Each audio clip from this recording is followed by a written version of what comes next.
우리가 이 자본주의 국가, 민주주의 국가에서 돈을 아낀다고 이게 국가가 돌아가는 게 아니에요. 옛날에 못 먹고 못 살 때는 아껴야지. 근데 지금 대한민국은 돈이 흘러 넘쳐요. 돈이 흘러 넘쳐요. 이거를 골고루 온 국민들한테 다 보내야 돼. 근데 첫 번째 보내는 건 교육비 전액 국가가 부담하는 거예요. 두 번째는 할머니 할아버지들 국가가 책임지는 거예요. 그러면은 나라는 잘 돌아가고 있어요. 죄도 없어지고 범죄도 없어지고. 학교는 그럼 어떻게 해야 되느냐? 학교 가서는 공부 가르치면 안 돼요. 경쟁을 가르치면 안 되고 사랑하는 방법, 이웃을 배려하는 방법, 협동하는 방법, 재미있게 사는 방법, 노래하고 춤추고 놀이를 가르치면은 대한민국은 정말로 행복한 나라가 될 거예요. 근데 우리는 경쟁만 앞세우는 거예요. 1등만 앞세우는 거예요. 그래서 애들이 참 착하잖아요. 이거 순한 애들한테 뭐라고 그러냐면 너 그렇게 착해 빠져갖고 어떻게 이 세상을 살려고 그래? 너 독하게 마음 먹고 살아야 돼 세상.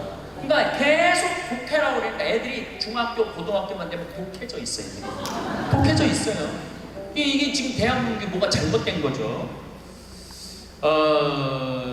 이제 앞으로 20년, 30년 후에는 우리가 굳이 공장에 가서 일하지 않아도 돼요. 왜냐하면 누가 다 할 거냐면 로봇가 다 해요. 그러면은 앞으로 20년, 30년 후에 대한민국이 행복하려면 어떻게 해야 되냐면 국민들이 뭐에 정통해야 되냐면 인문학에 정통해야 돼요. 인문학이라는 건 뭐냐면은 인간의 가치는 뭐고 어떻게 살아야 되고 어떻게 잘 죽어야 되고 그 높은 정신적인 수준이 있으면은 서로 나누고 사는데 별 문제가 없다는 거예요.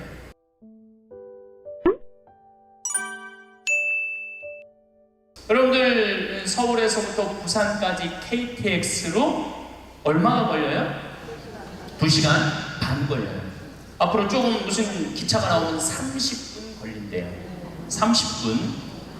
부산에서부터 옛날에 한양까지 오는데 걸린 시간은 한 달이었다고 해요. 한 달. 야, 옛날에 한 달 걸리는 걸 2시간 반 만에 가는 거예요. 그런데 뭐 그렇게 조급해갖고 1초도 못 기다리고 빵빵거리고 속력 내고 그런 거 보면은 현대인들이 엄청난 혜택을 누리고 있으면서도 많은 걸 뺏기는 것 같아요. 저는 요즘 운전을 할 때 거의 과속을 하지 않아요. 요즘 내비게이션으로 여기 딱 찍으면은 평창에서부터 삼성산까지 2시간 반 정도 걸려요. 그러면 한 30분 전에 오면은 그냥 또 요즘 차가 좋아갖고 프로조라는 걸 걸어놓으면 앞차고 간격을 자기가 알아서 뭐 껴드는 차들은 다 껴줘요. 추월하겠다는 차는 다 추월하고. 근데 예전에는 나도 급하게 다닐 때는 운전이 스트레스가 많았어요. 근데 껴줄 거 다 껴주고 양보할 거 다 양보하고 그냥 앞차 따라오니까 운전이 그렇게 편안하더라고요.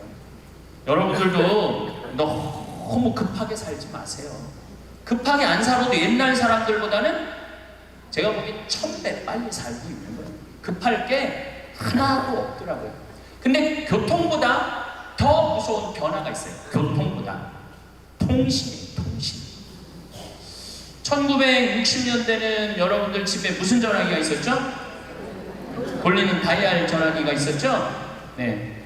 1970년대 후반, 80년대 막 초에 들어서서는 뭐가 있는지 누르는 전화기가 나왔어요. 그리고 80년대 중반에는 집안에서 무선 전화기가 있었어요. 그러니까 이 거실에 이 돌리는 전화기 있을 때는 바람을 피고 싶어도 필 수가 없었어요. 거실에서 통화를 해야 되니까. 근데 이거는 뭐 화장실에 가서 들고 가서 해도 되고 그러니까 이 세상이 변하기 시작한 거죠. 1980년대 말은 드디어 우리가 알고 있는 휴대폰이 나왔어요. 휴대폰이. 이제 집 밖에서도 전화를 할 수 있는 세상이 된 거죠. 그리고 우리나라에서는 각각 나라마다 다른데 2009년에 본격적으로 스마트폰이 나왔어요. 그리고 갤럭시 1, 갤럭시 2, 갤럭시 3, 갤럭시 4, 5, 6, 7, 8까지 나왔어요. 근데 여기 계신 분들은 지금 스마트폰이 뭐고 휴대폰이 뭐고 갤럭시 1, 2, 3, 4, 5, 6, 7, 8을 구분할 수 있는 분들이 거의 없어요. 뭐가 뭔지 몰라. 전화기는 들고 있는데 뭐가 뭔지는 몰라요. 이 스마트폰 안에는 그래서 제가 오늘 특별히 휴대폰을 갖고 왔는데 저는 갤럭시 8 플러스예요. 이 안에는 모든 게 다 들어와 있어요. 이걸로 내 차 시동도 걸을 수 있고 이걸로 텔레비도 볼 수 있고 동영상도 볼 수 있고 음악도 들을 수 있고 인터넷도 할 수 있고 유튜브도 볼 수 있고 이게 못하는 게 없어요. 정말 못하는 게 요 조그만 거 안에 못하는 게 없어요. 1960년대 컴퓨터가 처음 나왔을 때 컴퓨터 미사일 궤적 계산하느냐고 컴퓨터를 썼어요. 그 컴퓨터 크기는 30톤이었어요.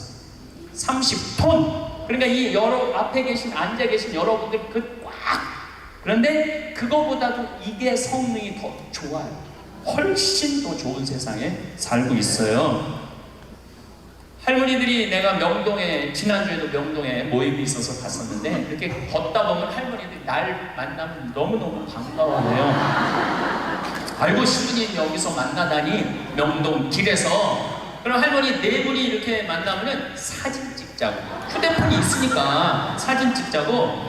근데 또 찍을 줄을 모르니까 그 중에 제일 젊어 보이는 할머니한테 네가 찍으라고. 네가 제일 젊으니까. 이건 젊을수록 유리하잖아요, 휴대폰은. 근데 이 할머니가 이런 말 하면 나도 잘 몰라. 그래도 네가 찍어, 신부님이랑. 이런 기회가 어딨어. 그러고 이제 할머니 세 분하고 나하고 이렇게 웃으면서 내가 이렇게 사진을 딱 찍으려고 웃으면은 할머니가 딱 사진을 찍으면서 하는 소리가 있어요. 신부님, 그런데 왜 내가 나와? 왜 내가 나와? 네가 나오는지 내가 나오는지도 몰라.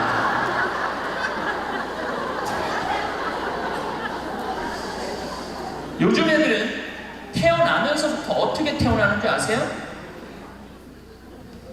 이러면서 태어나요. 이러면서 태어나면서 요즘 애들은. 그런데 1살, 2살도 그걸 보는데 지금 60대 넘어서는 할머니들은 지금 세상이 어떻게 돌아가고 있는지 모르는 거예요. 1990년대는 세계 10대 기업 중에 일본이 8개를 차지했어요. 근데 2010년에는 세계 10대 기업 중에 일본은 하나도 없어요. 하나도. 지금은 삼성이 그래도 10대 기업에 들어가 있어요. 세계 10대. 지금은 구글, 애플, 페이스북, 아마존. 근데 여기 계신 분들 중에 구글이라는 거가 이때인데 그게 뭐 딱 알지를 못해. 근데 구글하고 페이스북, 아마존은 텔레비전에 선전을 안 해요. 그리고 구글은 물건을 팔지 않아요. 인터넷으로만 파는데 이 기업의 가치는 700조예요. 700조. 그래갖고 이 요즘 오로지 이 휴대폰 컴퓨터가 시장이 얼마냐면 4,300조예요. 4,300조. 네, 상상도 못할 만큼 크죠. 제가 산호세에 있는 구글 본사에 갔었어요. 정말로 기가 막히더라고요. 왜냐하면 모든 복도에 먹을 걸 다 놔둬요. 직원들을 위해서. 그리고 거기서 자기가 중간에 뭐 일하다가 수영하고 싶으면 요만한데 물 이렇게 내려와서 수영도 하고 모든 식당의 밥을 다 먹을 수 있어요. 근데 걔네들은 물건을 팔지 않아요. 그런데도 어마어마한 돈을 벌어요. 그게 뭐 때문이냐면 컴퓨터, 휴대폰 때문에 그래요. 세상은 너무나 많이 변하고 있죠. 삼성이 올해 수출액이 2,000억 달러가 넘어가요. 삼성이 올해 수출액이 2,000억 달러. 헝가리보다 더 많이 수출해요. 헝가리라는 나라보다도 기업 하나가 훨씬 더 많이 수출을 하죠. 제가 논문을 쓸 때 타자기로 논문을 썼어요. 근데 딱 신고가 되니까 286 컴퓨터, 386 컴퓨터, 486 컴퓨터, 586 컴퓨터, 메가 컴퓨터, 기가 컴퓨터가 나왔어요. 그때는 막 이만한 건데 요즘은 요만한 컴퓨터로 나와요. 제가 왜 이런 말씀을 드리느냐 하면 50살 이상부터는 컴퓨터에 대해서 깜깜해요. 휴대폰에 대해서 깜깜해요. 세상은 컴퓨터, 휴대폰 세상으로 살아가고 있는데 여기 계신 분들은 깜깜이로 살아가는 거야. 깜깜이로 살아가는 거예요. 그런데 문제는 뭐 그런 거 있어도 무슨 문제야. 그냥 살면 되지. 그런데 깜깜한 상태로서 몇 년을 살아야 되느냐 하면은 50년을 더 살아요. 깜깜한 상태에서 50년. 우리 생태마을에 오늘도 이제 피정객들이 들어와 계신데 저녁에 프로그램이 제 강의 말고도 7시부터 8시까지는 별 이야기를 해요. 우주에 관련된. 우리가 이제 생태마을이잖아요. 우주에 관련된. 근데 너무너무 좋아요. 사람들이 그 이야기를. 그 하는 선생님이 그 공부를 많이 하셨어요. 그래갖고 캐나다에서 오신 분들이 그 별 이야기를 듣고 우리 캐나다 토론토에도 와서 강의해달라고 그럴 정도로. 그래서 그 선생님이 신부님 덕분에 내가 캐나다 가서 강의하게 생겼다고. 그리고 8시부터는 이번에 7월 1일 날 주교님께서 우리 생태마을에 많은 피정객들이 오니까 시카고 대학에서 상담 심리 박사학위를 딴 신부님을 보내주셨어요. 이 신부님은 8시부터 9시까지 무슨 프로그램을 하느냐면 별별 이야기를 해요. 별별 이야기를 다 해보자 이거야. 별별 이야기를. 그래서 이제 뭐 마음이 답답한 분들이 원두막에 모닥불 펴놓고 이야기를 원래는 1시간 하는데 대개 2시간에서 2시간 반 한대요. 근데 할머니 한 분이 별별 이야기를 하는데 이 할머니 하는 말이 그 신부님한테 신부님 나는 일생 남 피해 준 적도 없고 죄 진 적도 없고 신앙생활을 열심히 했다는 거예요. 난 정말 부끄럽지 않게 살았는데 며느리가 어느 날 갑자기 자기를 보더니 야인년아 그러더래요. 야인년아. 난 내가 무슨 죄를 졌다고 며느리한테 그 소리를 들어야 되느냐고. 나는 억울해 죽겠다고 1시간 반을 하소연을 하더래요. 내가 그 얘기를 듣고 우리 상담 소장님한테 그랬어요. 그 할머니가 정말로 모르는 게 하나 있다. 그 할머니가 정말로 잘못한 거는 안 죽고 오래 사는 게 잘못한 거다. 그 할머니의 잘못은 안 죽은 거다. 안 죽은 거. 옛날에는 집안에 그 장수하는 어르신이 있으면 집안에 가문의 자랑이었어요. 근데 참 재미난 설문조사가 있었어요. 명문대학교, 요 근처에 있는 명문대학교 학생들한테 물어봤어요. 10년 전에 부모님이 몇 살까지 살기를 원하느냐고. 근데 10년 전에 명문대학 학생들이 답을 했는데 65세. 부모님이 65세까지 살았으면 좋겠다는 거예요. 근데 또 5년 후에 또 조사를 해봤어요. 똑같은 신입생들한테 부모님들이 몇 년 더 살았으면 좋겠느냐고. 그랬더니 5년 전에는 63세로 줄어들었어요. 부모님이 63세까지 살았으면 좋겠다는 거예요. 근데 얼마 전에 또 똑같은 설문조사를 신입생들한테 했더니 몇 살까지 살았으면 좋겠냐고 그랬더니 60살까지 살았으면 좋겠다는 거예요. 다시 말해서 여기 계신 여러분들은 다 죽어야 돼. 애들의 바람이라면은 다 죽어야 돼. 그런데 부모님 생각하고 자식 생각하고 너무너무 다른 거예요. 부모님은 손자도 보고 싶고 증손자도 보고 싶고 그런데 자식들은 다 키워갖고 할 일 다 했으니까 죽어라 이거예요. 죽어라. 제가 왜 비행기 얘기도 하고 휴대폰 얘기도 했느냐 하면 세상은 너무나 많이 변하고 있어요.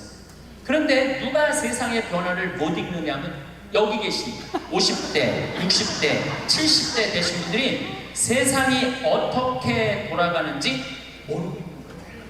그게 큰 문제라는 거예요. 그걸 세상이 돌아가는 걸 알면 대처를 할 텐데 세상 돌아가는 거에 대해서 알지를 못하니까 야인년아 이 소리를 듣는 거예요.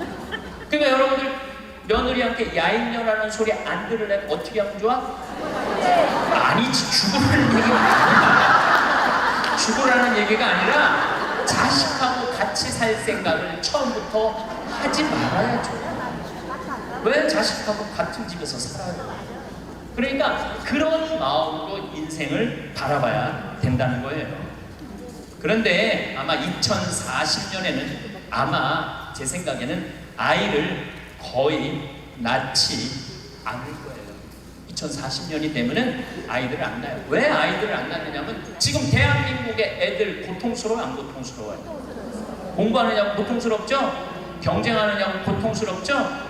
그러니까 애들을 세계에서 가장 애를 안 낳는 나라에 이유가 있는 거예요. 애들이 고통스러우니까 너무너무 고통을 겪으니까 또 지금 애를 안 낳는 30대, 40대들은 자기네들이 그렇게 고생을 했으니까 내 자식이 이 세상에 태어나갖고 그 경쟁 속에 애를 키우고 싶지 않은 거예요. 그래서 애를 안 낳는 거예요. 2030년, 40년. 그러니까 지금 여러분들은 자식이라도 갖고 자식한테 투자라도 하지만은 2030년, 40년 되면 아예 자식을 안 낳을 거라는 얘기예요. 지금 대한민국은 저출산 때문에 이 민족이요, 애를 안 낳으면 민족이 사라지게 돼 있어요. 그러니까 이 대한민국의 존재 자체가 걸려있는 거예요. 이거 정말 보통 심각한 문제가 아니에요. 그러니까 애를 많이 낳는 유일한 방법은 국가에서 대학까지 등록금을 대주는 거예요. 국가에서 대학까지. 아니 근데 이게 불가능한 얘기가 아니고 유럽은 대학까지 다 국가에서 등록금을 내줘요. 심지어는 박사학위까지 내주는 나라들도 있어요. 국가가 책임지면은 여러분들 국가가 등록금 다 대주면은 여러분들은 훨씬 짐이 가볍죠. 그리고 노후 대책도 준비할 수 있고 국가가 다 대주니까. 또 애를 많이 낳게 하려면은 국가가 뭐도 해야 되느냐면은 할머니 할아버지들한테 연금도 다 보줘요. 연금도 지금 20만 원, 40만 원 주잖아요. 그거 80만 원, 90만 원까지 올려야 돼요. 80만 원, 90만 원까지 올릴 수 있어요. 여기 그러니까 내가 답답하다는 거예요. 그걸 어떻게 주느냐고. 우리나라 경제 규모에 있는 나라들은 다 80만 원, 90만 원 줘요. 지금 다른 나라들은 80만 원, 90만 원 다 줘요. 누구한테 돈 뺏어서? 기업 사람들한테, 돈 많은 사람들한테 뺏어서 국민들한테 주는 거예요. 그래야지 국가가 살아나는 거예요. 얼마 전에 하와이에서 우리 할머니들 25분이 평창으로 1박 2일 피정으로 왔어요. 피정하고 그 다음에 어디로 가? 제주도로 가서 전주로 갔다가 서울 가서 다시 하와이로 간대요. 그러면은 그 할머니들이 그렇게 비행기 값 내고 그렇게 뭐 일주일, 2주일 한국에 여행 오는 이유가 뭐냐면 하와이는 다른 미국보다 하와이하고 알래스카는 연금을 많이 줘요. 거의 90만 원, 100만 원, 뭐 110만 원까지 준다고 그러는 것 같아요. 하와이는. 근데 이 할머니들이 돈을 안 쓰고 가만히 있어갖고 통장에 3만 달러가 넘잖아요. 그러면 다음에 연금을 줄여요. 이 할머니는 돈이 필요 없나 보다. 그래갖고 연금을 줄여. 그러니까 이 할머니는 돈이 나오면 그거 모아갖고 다 써야 돼요. 근데 미국에 간 우리나라 하와이 할머니들도 이제 똑똑해갖고 그런 할머니들도 있지만 자식들은 돈 안 줘요. 그거 다 써갖고 다 써. 그러니까 한국도 출산율을 높이는 방법은 뭐냐면 애들 등록금 다 대주고 그 다음에 할머니들, 할아버지들 연금 다 대주면은 아니 애 낳으면 국가에서 등록금 대주고 그 다음에 늙으면 국가에서 용돈 주는데 애를 안 낳을 이유가 뭐가 있어? 애가 얼마나 사랑스러운데. 애기가 사랑스럽지 않아요? 아주 쉬운 일이야. 저 신부님 참 답답한 얘기네. 돈이 어디 있어서 그런 걸 하느냐고. 여러분들 내가 조금 전에 교도소 아주 굉장히 높은 분을 만나고 왔는데 교도소에 죄수 한 명 1년에 돌보는데 들어가는 돈이 2,500만 원이에요. 2,500만 원. 일주일에 한 번씩 고기 80년대부터 나왔대. 그리고 요즘 보리가 비싸갖고 다 쌀밥 준대. 다 쌀밥 준대. 보리가 비싸갖고. 그러면은 2,500만 원을 들여갖고 그 사람들을 감옥에다가 집어넣는 게 낫느냐? 그 사람들 한 달에 200만 원씩 줘가면서 이 세상에서 건강하게 사느냐? 그게 어디가 좋을 것 같아? 뭐가 좋을 것 같아? 세상에 나와갖고 한 달에 200만 원씩 국가가 줘갖고 쓰는 게 나라 경제에도 도움이 되는 거예요. 우리가 이 자본주의 국가, 민주주의 국가에서 돈을 아낀다고 이게 국가가 돌아가는 게 아니에요. 옛날에 못 먹고 못 살 때는 아껴야지. 근데 지금 대한민국은 돈이 흘러 넘쳐요. 돈이 흘러 넘쳐요. 이거를 골고루 온 국민들한테 다 보내야 돼. 근데 첫 번째 보내는 건 교육비 전액 국가가 부담하는 거예요. 두 번째는 할머니 할아버지들 국가가 책임지는 거예요. 그러면은 나라는 잘 돌아가게 있어요. 죄도 없어지고 범죄도 없어지고. 학교는 그럼 어떻게 해야 되느냐? 학교 가서는 공부 가르치면 안 돼요.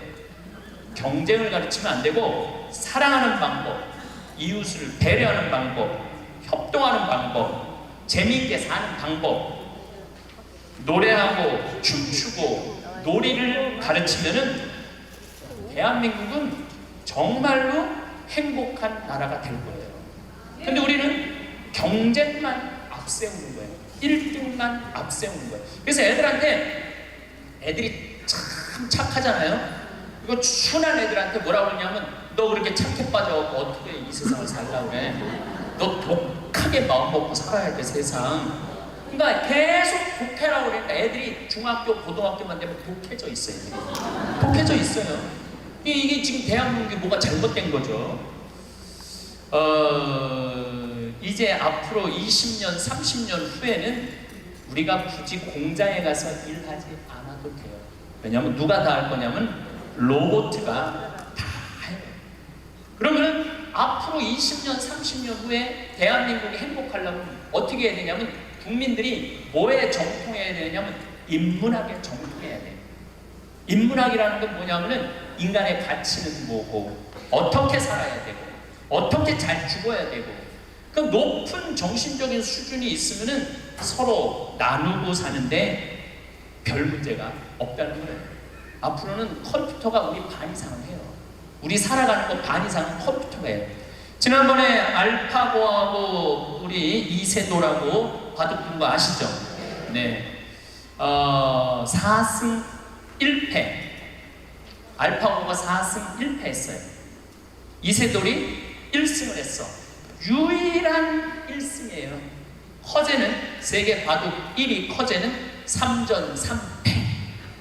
근데 놀라운 건 알파고가 뭐라고 그랬냐면 인공지능 컴퓨터 얘기하는 거예요. 뭐라고 그랬냐면 이제는 인간하고 더 이상 바둑을 두지 않는다. 수준이 떨어져 갖고 더 이상 바둑을 두지 않는다는 거예요. 인간하고. 왜냐면 자기 학습을 하거든. 자기 학습.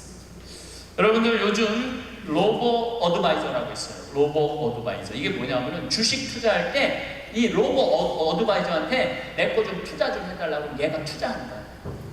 근데 이 로보 어드바이저가 투자를 하면 평균 수익률이 3에서 5%래요. 거의 돈을 날리는 경우는 없대. 그러니까 사람이 분석하는 것보다 누가 분석하는 게 커? 로봇가 분석하는 게 큰 거예요. 그러니까 이 세상이 완전히 새로운 세상으로 넘어가는 거죠. 우리 주위에는 누구라는 인공지능 컴퓨터가 이제 들어왔어요. 우리 집에 누구라는 얘가 뭐를 하느냐면 영화도 보여주고 음악도 틀어주고 에어컨도 틀어주고 은행 업무도 봐줘요. 기가 막힌 거예요. 대화도 해주고 주인님 일어나시라고 그러고. 그러니까 이제는 앞으로는 제가 보기엔 2040년에 가면은 결혼도 하지 않을 거예요. 결혼도 아이를 안 낳는 게 문제가 아니라 아예 결혼을 하지 않을 거예요. 미국에서는 이제 2040년에 뭐가 나왔느냐면 성생활하는 로봇가 나왔어요. 2009년에 라스베가스에서 로봇 전시회를 했는데 록시라는 여자 컴퓨터가 나왔어요. 근데 키가 1m 70, 몸무게 54kg. 그리고 이 고무 합성 재질로 해갖고 만지면 여자 피부 만지는 기분이 들어요. 근데 문제는 얘는 오르가즘도 느끼는 거예요. 그러니까 굳이 이제 결혼 안 해도 돼. 아니 왜 굳이 머리 복잡한 여자하고 싸워? 아니 같이 잠자리도 해주는 로봇 록시가 나왔는데, 근데 이게 가격이 얼마냐면 1,000만 원. 1,000만 원. 근데 앞으로 2,000, 싸기도 싸죠. 싸요. 그런데 지금 2009년에 이 전시회가 시작이 됐는데, 제가 보기엔 2030년, 40년 되면은 거의 아내 역할까지 해주는 로봇가 나올 거예요. 그리고 성격도 고를 수 있대. 까칠한 여자를 고르고 싶으면 까칠한 여자를 고르고, 부드러운 여자를 고르면 부드러운 여자를 고르고. 근데 일본에서 2015년에 무슨 로봇가 나왔느냐면 아즈마 히카리라는 로봇가 나왔어요. 아즈마는 일본어로 나를 맞아주는 아내라는 로봇이야. 나를 맞아주는 아내야. 근데 놀라운 거는 이 아즈마는 취미는 애니메이션 감상이고 특기는 계란 프라이 만들기. 좋아하는 음식은 도너츠예요. 벌레를 매우 두려워하지만 열심히 일하는 사람을 위해서 무엇이든지 도와주는 영웅의 여자예요. 이 여자는 아침에 여보 일어나요. 출근해야죠. 남편을 깨워요. 그리고 남편이 저녁에 나 몇 시에 퇴근할 거야. 그럼 날이 더우면 에어컨을 틀어놔요. 목욕물도 데워놔요. 이 로봇은 당연히 성생활도 같이 해주는 로봇이죠. 세상에요. 여러분들이 근데 문제는 이 꼴 저 꼴 안 보고 죽으면 되는데 그 모든 꼴을 다 봐야 돼. 근데 그게 어떤 건지도 모르고 우리는 살아가는 경우가 너무 많아요. 이 록시를 만든 개발자의 최종 목표는 섹스를 넘어서서 실질적인 동반자의 여자를 만드는 게 최종 목표예요. 그러니까 단순히 상담도 고민도 위로도 해주는 거죠. 2040년이 되면 어떤 로봇가 나오느냐면은 감정을 벌써 이제 감정을 느끼기 시작한다고 그래요. 감정을 느끼는 로봇가 나온대요. 그럼 감정을 느끼면은 뭐 이것도 연구하고 저것도 세상 책도 읽어보고 뭐 모든 요즘 빅데이터라는 게 있어요. 모든 정보를 모으는 거야. 근데 모든 정보를 모아봤더니 하느님이 있는 것 같아. 로봇가 생각해보기에. 그래갖고 나도 좀 세례를 받아야 되겠다. 나도 좀 신앙생활을 해야 되겠다. 그래갖고 나한테 와갖고 신부님 저 세례 좀 주세요. 저 록시가 와갖고 신부님 저 세례 받고 싶어요. 세례 줘야 돼 말아야 돼? 안 돼요? 내가 너 세례 못 줘. 그러면은 얘가 이럴 거예요. 신부님 걱정하지 마세요. 우리가 세례 주는 로봇을 만들면 돼요. 세례 주는 로봇 만들면 돼요. 이게 굉장히 복잡한 이야기인데 이게 진화의 한 과정이에요. 우리가 무슨 네안데르탈인 무슨 호모사피엔스 크로마뇽인 이게 다 진화되면서 우리가 됐잖아요. 그럼 우리가 또 진화를 해갖고 그런 DNA 조작 인간, 이 DNA 조작 인간도 제가 언제 얘기를 했냐면 1997년부터 얘기했어요. 앞으로는 DNA 조작 인간이 나올 거라고. 3D 컴퓨터 얘기는 많이 들어봤죠?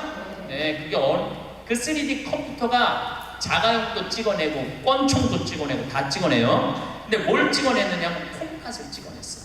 콩팥을 찍어내갖고 콩팥 상한 10대 소년한테 그 콩팥을 집어넣어줬어요. 완전히 바꿔준 거죠. 콩팥을 3D 컴퓨터로. 근데 걔는 지금 거의 20살이 됐는데 레슬링 선수가 돼 있어요. 그 옛날에 장기 바꾼다 막 그랬잖아요. 그게 이제 벌써 우리 앞에 와 있는 거죠. 제가 너무 앞서 나가는 것 같지만 지구를 3일 만에 한 바퀴 도는 세상에 우리가 살고 있어요. 지금은 4차 산업의 시대라고 그래요. 4차 산업의 시대. 1차 산업은 뭐냐면은 증기기관, 와트가 실린더 증기 막 보일러 막 끓여갖고 증기가 해갖고 실린더 피스톤 왔다 갔다 해갖고 증기기관. 그래서 증기기관 배, 증기기관 기차 이런 거 생긴 게 1차 산업이에요. 2차 산업은 에디슨이 전기를 발명했어요. 전기. 그래갖고 지금 이게 다 전기의 혜택 아니에요. 지금 우리가 전기 없으면은 한순간도 못 살 거예요. 여러분들 냉장고, 밥하는 거, 뭐 뭐든지 세탁기 다 뭘로 돌려? 전기로 돌려요. 그런데 1980년대부터 본격적으로 이제는 누구의 시대가 왔느냐면 컴퓨터 시대가 왔어요. 거기에 혁신적인 사람이 벌써 죽었지만 스티브 잡스라는 사람이에요. 이제는 컴퓨터가 이제 끝나갖고 인공지능이 와갖고 이제는 4차 산업의 시대로 접어들고 있어요. 4차 산업. 4차 산업의 시대는 우리 인간하고 DNA 조작 인간하고 그 다음에 인공지능 인간하고 공유하는 세상이 온다는 거예요. 공유하는 세상이 완전히 새로운 세상이 펼쳐지죠. 세상이 어떻게 돌아가며 어떻게 살 것인가 확실한 가치관이 서 있지 않는 한 그냥 어벙어벙하고 살다가 죽는 거예요. 근데 제가 왜 이런 말씀을 장황하게 드리느냐 하면 세상이 어떻게 돌아가는지도 모르는 65세 이상 670만 명의 지금 그분들이 투표를 한다는 거예요. 세상이 어떻게 돌아가는지도 모르고 투표를 해요. 우리 인류 미래를 결정할 투표를 해.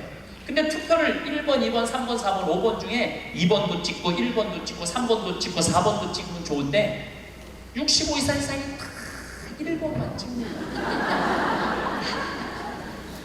제가 1번만 찍는다고 욕을 하는 게 아닙니다. 이번에 대구 투표를 보니까 65세 이상이 2번, 3번 찍은 사람들도 굉장히 많더라고요. 이번에는 그러니까 변화를 적응하는 거죠. 변화를. 그러니까 내가 이 복잡한 세상을 조금이라도 들여봐야 되겠구나 하고 공부를 하는 사람들이 많다는 거예요.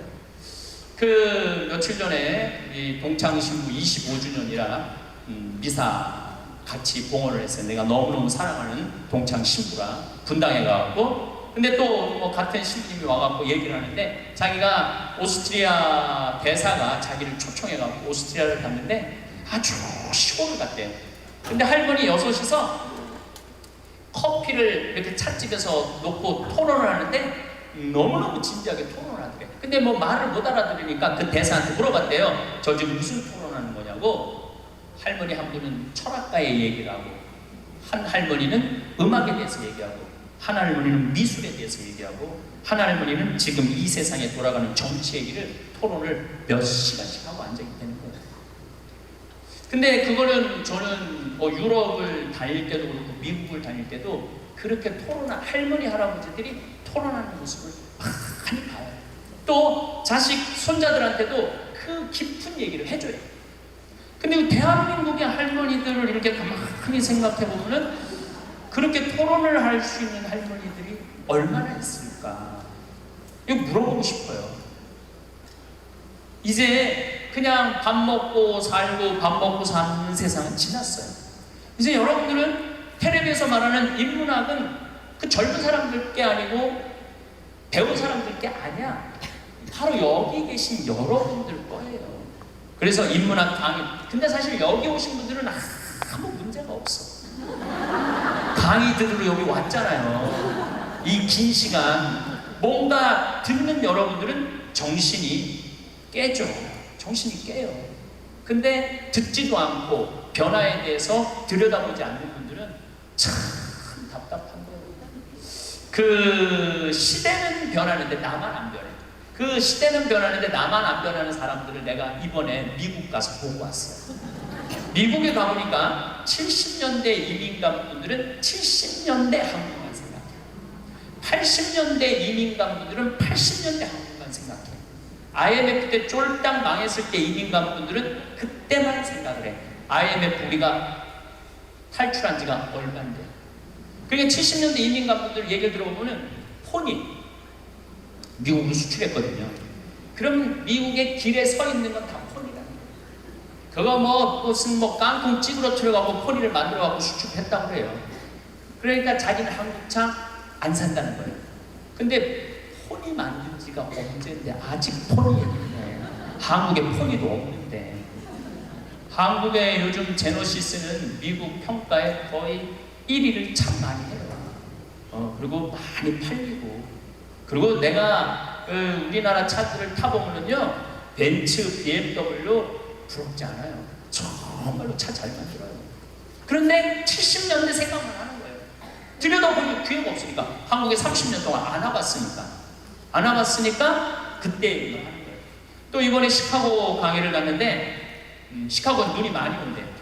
근데 이 시카고는 눈이 오면은 눈 떨어지기 전에 제설차가 기다리고 있다가 눈이 떨어지면 팍 친다. 내가 강원도 산다니까 강원도는 제설차가 2대밖에 없지만은 우리는 눈 떨어지기 다 친다는 거예요. 그분은 80년 이미 감독이에요. 제가 강원도 평창에서 살잖아요. 평창도 요즘 눈 떨어지기 전에 제설차 기다리고 있다가 떨어지기 전에 다 쳐요. 염화칼슘 뿌리고. 제가 12월 달에 매일 강의 나오잖아요. 거기 눈 많이 와요. 그러면은 새벽에 보면 다 눈 치는 소리가 들려요. 그러면은 운전하고 나오는 거예요. 그러니까 모르는 거지. 들여다보진 않았으니까. 그리고 자기가 옳다고 고집, 주장을 피는 거죠. 근데 가만히 내가 미국에 이민 가신 분들을 보니까 이분들은 미국 책도 안 읽고 한국 책도 안 읽더라고. 근데 미국의 이민 간 분들이 대개 경력을 보면 서울대 졸업한 분들 많아요. 영어 할 줄 알아야지 가잖아요. 그런데도 변화에 적응하지 않으니까 못 견디더라고요. 사람은요, 끝도 없이 공부를 해야 돼요. 제가 미국에 가서 이 얘기를 꼭 해요. 우리나라는 버스를 타고 가다가 앞에 데모를 해요. 그럼 버스에 뭐라고 떠요? 목적지까지 제 시간에 못 갈 것 같다. 여기 내려가고 지하철 몇 호선 여기 있으니까 타고 가면은 될 것 같다. 그런 자막이 떠. 그리고 내가 오는 내 차 기다리는 차가 그거 전부 다 뜨죠? 예. 미국은 상상도 못하는 일이에요. 미국은. 나라가 커갖고 그렇게 할 수가 없어. 우리나라처럼 이 IT 기술이 잘 돼 있는 나라는 세계에서도 없어요. 다니면 얼마나 답답한지 몰라요. 다른 나라 다녀보면. 저는 지금 총 60개 나라를 다녔고 미국을 벌써 뭐 10번도 더 왔다 갔다 하고 전 세계를 돌아다녀 보잖아요. 전 세계를 돌아다녀 보면 한국처럼 시스템이 잘 돼 있는 데가 없어요. 한국처럼. 요즘 이제 동계올림픽 한다고 영동고속도로 고속도로를 다시 깔았거든요. 제가 오늘도 이렇게 나오면서 이거는 고속도로가 아니야. 비단길이야. 얼마나 굵게 깔아놨는지 비단길이에요. 이런 도로를 가진 나라가 그렇게 많지 않아요. 미국도 도로 기가 막히게 잘 깔아요. 걔네들이 정말 상상도 못할 만큼 잘 깔아요. 미국 사람들. 그래도 이 영동고속도로만큼 비단길은 없더라고요. 우리나라가 돈도 많고 참 좋은 나라예요. 한 세대 만에 원조 받는 나라에서 원조 해주는 나라로 바뀌었어요. 이거는 전 세계에서 대한민국밖에 없어요. 지금 콘트라 활동 대단해요. 또 제가 뭐 영남대학 무슨 많은 대학을 이렇게 다녀보면은 서울대학도 마찬가지고 무슨 각 대학마다 제3국에 있는 나라 학생들을 데려다가 공부를 시켜요. 그리고 석박사 과정. 그리고 공부만 시키는 게 아니야. 활동비, 생활비, 뭐 전세비 다 줘요. 그래갖고 여기서 공부하고 거기 가면은 집도 한 채 한대요. 그러니까 우리나라를 그렇게 지금 많이 도와주고 있는 나라예요.